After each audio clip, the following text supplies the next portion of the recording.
The final GSL Code S match for today's round of 16 is about to go underway. It will either be GuMiho or MC moving on. Yeah, kind of crazy. I really thought Lucira would come out of this group. He played so well in that round of 32. It's kind of sad, actually. Well, GuMiho God-moded him, and I feel like he was maybe too tired afterwards, but there's never shame in losing to the boss toss, because he can and will beat everybody. Yeah, I mean, he's pretty bulletproof.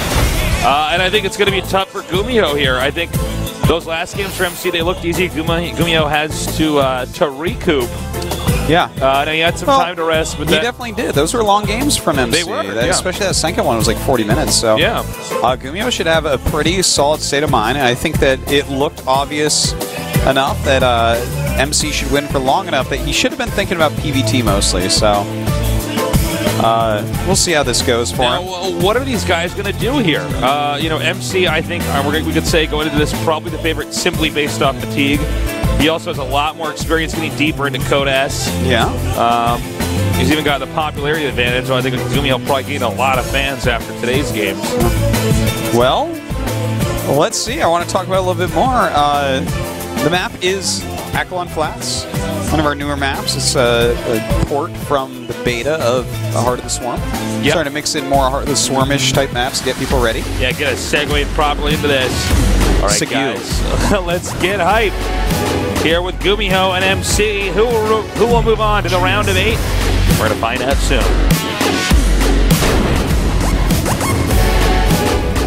In the upper left, we have a player who brought us one of the best games we will see all year, one of the best Wings of Liberty games of all time. He is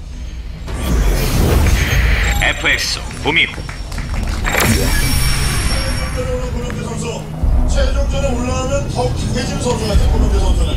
And in the bottom right, we've got our Protoss player, a legend. Will he get deeper, being one of the only Protosses left in Code S? He is. SKMC. Okay, I got like several things to say here. First off, our fans of the GSL are amazingly cool. Someone tweeted at us that he was playing Contra while we were talking about Contra while watching GSL. Talk about badass there, man. People who watch GSL, coolest people on earth, because this is the coolest, best, most fun show, and anyone who watches this, especially live, is the coolest, funnest, most fun people. Happy Valentine's Day to you. It's right. Okay, now let's talk about these two players, specifically their styles. Okay. They both mix it up a lot. They both do quite decisive builds at times. For instance, GuMiho will go fast expand into Cloaked Banshee. You know, MC will go 4-gate or expand into 6-gate. Things like this. Sure. So they both have the chances to just straight up kill each other. Now let's talk about this map. This map is a map that as you get further into the game and drops start occurring, that main base is pretty darn big. There's a lot of places you can drop, no matter if you're taking your third above your natural or to the left of your natural down the rock path. So that could be an issue for MC. You know, I feel like that's something he's a little bit weak to. So if MC lets this particular game go long at all against GuMiho, I feel like GuMiho's multitasking is going to be maybe more than MC can handle. I think generally speaking, MC is not a player who lets PVT go on and on and on and on and on. I think he wins a lot with his engagements. I gotta agree. Which I think is actually very different from MC's PVZ, which I think he can actually comfortably go all the way to the end game and then be like, okay, here's exactly what I do, and this is how I win. But, you know, we'll have to see. Have we seen these two fight before? GuMiho versus MC. I don't Let me think so. I don't think so either. Yeah. Maybe a long time ago. I don't think we've seen him fight. It would have been a long time ago. Yeah. Like, it definitely wasn't recent. So, yeah, I don't know. But I feel like they're a really good match. And frankly, I was excited when I saw that GuMiho was the Terran in MC's group, because I feel like there's some Terrans where I'm like, MC, I don't like your style against this type of Terran. You know, this type of Terran's so solid. Like, they're going to check for 6 gates, and like, they're gonna bring it to the super long game, which is gonna be tough on you. But when I saw it was GuMiho, I'm like, damn, that's a solid matchup of two really good players. Absolutely. You know? Ooh, no gases, now 4 Rexes. Yeah, that's a somewhat decisive build that he's going for. Like, let's see. Is MC going to go right into a robo? It looks like he's going to go 2 more gates.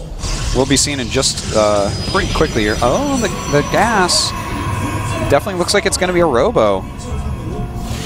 And if he goes right into robo, man, this is like how you lose a Nexus. Yes. If you want a tutorial on that, we might be seeing it in just a moment. But we will see. So he's got 1 Stalker. He's getting a 2nd Sentry. Okay, he is adding the gates. Whew. Whew. Good. Yeah, that could have been bad otherwise. Yeah. So with those gates at that time... Not a common build here from GuMiho. This is more common a little while ago. It kind of went out of style. It's kind of cool to see it come back temporarily here. Yeah, but I think it's like a build that can be very good against MC. So, you know, I think that it's a good choice, but MC is choosing the really safe build. He's not sure what GuMiho's doing, so going into 3 gates before the robo is a brilliant choice. And, I gotta agree with you there. He's going to hold this without any issue whatsoever. And that's too bad for GuMiho because he's going to be at somewhat of a deficit here. Yeah, you know, he's going to have a lot of Marines, and MC's going to have to choose how to deal with that. If he does throw up a robo in a second, we'll definitely see him go into Colossus. All right. Just going to deny that Marine, and he's scouting over here. The MC may actually be planning on being somewhat aggressive. Yeah, he is planning on being somewhat aggressive with this. So looks like he wants to do a little bit of a 3 gateway push here. Oh boy. Pretty well. He's killed off 2 sentries, which isn't bad. He made him use a lot of energy. Pretty okay. Yeah, like this aggression now won't do really anything. He's building his 2 more bunkers. He got rid of a lot of the energy. The GuMiho's safe now, basically. Yeah, I mean, it was a pretty good handling there by GuMiho when he looked at that and said, well, I'm going to lose these Marines, but I can shoot down the sentries, and in fact, he might still be going for this. And not just this either. He lured those units to the side that gave him more time to finish the bunkers instead of just fighting there. Because if he just fights there, he deals a little bit more damage, but he doesn't finish the bunkers, whereas now he has 3 bunkers. And a 4th on the way. Yeah, 0% chance to do any damage there from MC. Like, the best he can do is like a soft contain here, really. Yeah, sure. Maybe he's going to go for these rocks. I didn't think of that, actually, but still. I don't expect this to... Well, you know, the bunkers are set up to angle it in such a way that they will, you know, they're going to be coming at each other from that ramp side. I don't know if he's going to do this or what. This is kind of a cute little move here, too. Yeah, that's nice and annoying. How many probes will he actually end up killing? Well, he's gotten a handful already. Yeah, he's killed a total of 5 probes this game, which isn't too terrible. And you know what? He's scouted the double forge there with the Marines as well. So yeah, it was worth it. Yeah, everything's going quite fine for him. Is he actually going to go for this again? I'm like confused. I think he wants to kill SCVs, to be honest. But like, look, GuMiho's not even going to repair. Not wasting force fields there. Yeah. And GuMiho not wasting SCVs. No, that was perfect handling by both players. Good idea by MC. Exact response by GuMiho. This is looking like a great game already. All right, getting some more gateways here. It does not appear that anybody is ready to take a 3rd base just yet. We have the 3rd command center on the way, but that doesn't mean he's going to land it there immediately. That's probably especially not considering that the 1-1's going to be done when the command center's done. Yeah.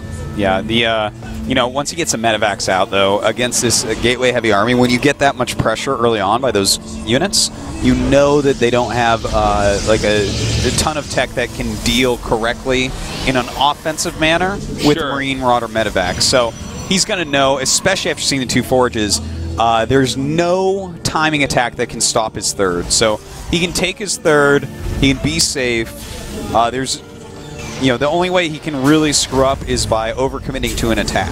Sure, yeah. So he's good to go. And yeah, we're going to see probably a much more conservative play for the rest of this with MC. I mean, there's no need to rush in anything here. I like the blink actually. Look how many stalkers he's making as well. Well, you know, he might be wanting to abuse blink on this map. This might be one of these maps that you could really punish somebody on. And now that I'm looking at it more, you know. There's a lot of locations you can blink over to. You know what? I haven't tried blinking between the normal 3rd base, but it looks like he's taking the one near the rocks. Yeah. You know, it's both are pretty easy to take depending on how you want to play. But, I don't know what he's planning with all this blink, to be honest. It's a little bit weird. He might just want enough stalkers that those drops I was talking about aren't an issue. Like, he's over countering what he's weak against and what GuMiho's good at, perhaps. Which isn't a bad choice. Is he going to move out? Oh, no, Protoss goes back inside the base, and it looks like this next is going to have to be canceled. Nope. He might even blink up there a little bit. Yeah, I mean, this... that's going to be slightly annoying, but that's a lot of suckers. Look at this. He really has over-countered GuMiho's strength, but now he is going to lose that third Nexus tasteless. Actually, maybe not. Oh, no, he will, for sure. Yeah. And actually... No, it's not the best force field for him there. No, He's going to lock himself out. You know...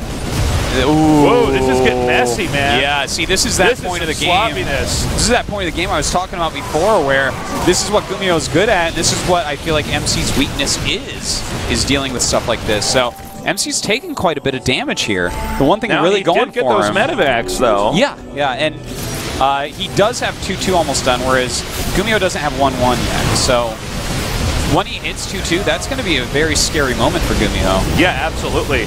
Now, he's in them pretty hard here. In fact, those stalkers may even blink again, try to get those medevacs. And it looks like... Get one.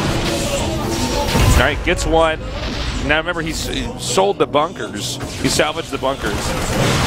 So, I mean, he can actually come in here and do a lot of damage over to the third. Potentially force a lift. Some nice Stalker micro. You can definitely do something over there. At least pick off another medevac or a couple Marauders or something. But looks like he's going to choose a better part of Valor and back up for now. Getting that 3-3 set of upgrades. The Armory just starting now. GuMiho's so far behind on these upgrades. He's going to have 2-2 at the same time 3-3 finishes. So he's going to be 2 upgrades behind for basically the rest of the game. Yeah. And when you're in that situation, you have to be so careful because even if you're doing decent drop damage, Protoss... his army is just going to win engagement, so you have to avoid that ever happening. You really have to run around the map counterattack constantly. Yeah, exactly. And then, you know, the problem with that is that if they're just really good at deflecting that, then you lose. Yeah. So I think GuMiho, it's kind of a hiccup in his planning here. Yeah, a little bit. Well, we'll see how this goes because I definitely can't count him out yet. He is getting that very important Ghost Academy. He's getting his 4th command center as well. Yep. And once he gets those 4 bases out, if he's super active on the map, then, you know, that's something that I feel like it's going to be a little bit hard for MC. But MC's, like, focused attacks are going to be brutal. By the way, remember that attack we saw with the force fields? I've been thinking this forever, and I've mentioned it a few times. And now I thought of a good way to do it, because MC is so godly with force fields, but in specifically PvT, if he has a lot of sentries left in the late mid-game or early late game, his force fields screw him up every time. That is true. Like, if you could actually... He doesn't have these epic endgame force fields. It's much more about the early game. It's funny, but if I made, like, a GSL map for MC that triggers at, let's say, 12 minutes, where MC loses all but 2 sentries, they explode right on the map right then, that would actually help him in PvT. Yeah.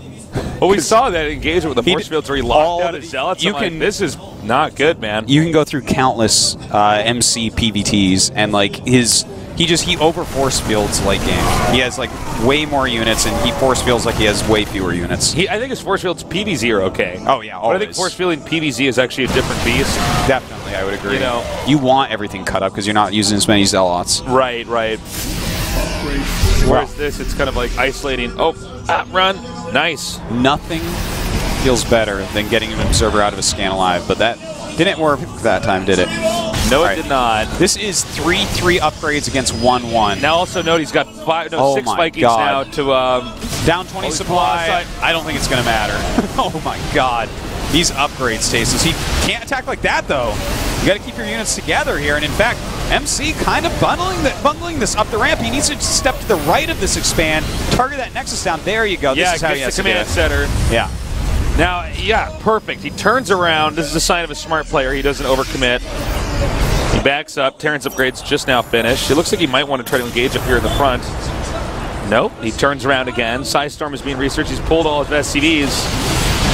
And I think it's all going to come down to this one moment. Yeah, this is it for GuMiho. He has to hold here, but I don't think there's any chance. No, I think that's going to be it. I think we're going to be going into game number 2 here pretty soon. Yeah.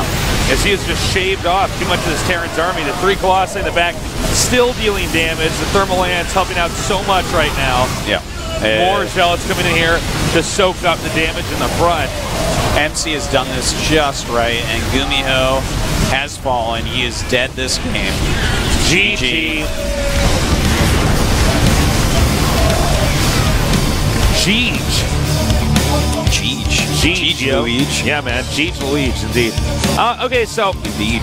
you know, I think they both played fine there, but you could see there was this one little crack in GuMiho's strategic armor, if you will, and he just did not have the upgrades. And MC kept it together. He said, "All right, I got 3-3. My armies are stronger than you. You've only got what 2-2." Yeah, no, he had 1-1 when that attack started. Yeah. And then he only had 2-1 during most of the battle. That was definitely a big mistake by GuMiho, that late armory in the late second eBay. But also, his Vikings, he started a little bit too late because there was 4 Colossus with 3-3, and he only had like 4 Vikings right when that got there. Yeah, Guardian Shield up and all these Stalkers over there. With 3 armor against no upgrade Vikings. Oh, please. You're not killing anything. So, you know, but other than that, GuMiho played pretty well. So, okay, so GuMiho selected Daybreak. By the way, I don't think we've had a single cheese today. We had the 2 racks from GuMiho, but it wasn't very cheesy. Really cheese. That was a pressure build. Yeah, I agree. Well, we had that Roach build actually on Icarus. That was I'm sorry, I stand corrected. Yeah, we did have that. How could you forget one of the games we've had today? In our 5 hours plus day. Now, we are going into game number 2 of our final best of 3. It's going to be either GuMiho comes back and we have one more, or MC closes this out. Yeah, I think GuMiho can do it. I think he's going to take this game. I think MC, I want to see a decisive build. I want to see something like one of his famous 6 gates. I hear you on that one, man. All right, guys, get ready. We're going to find out who's going to move on to the round of 8. Will it be GuMiho or will it be MC? I'm Tasteless. With me is our toast. We're Stay Stostis, hosting the GSL Codex.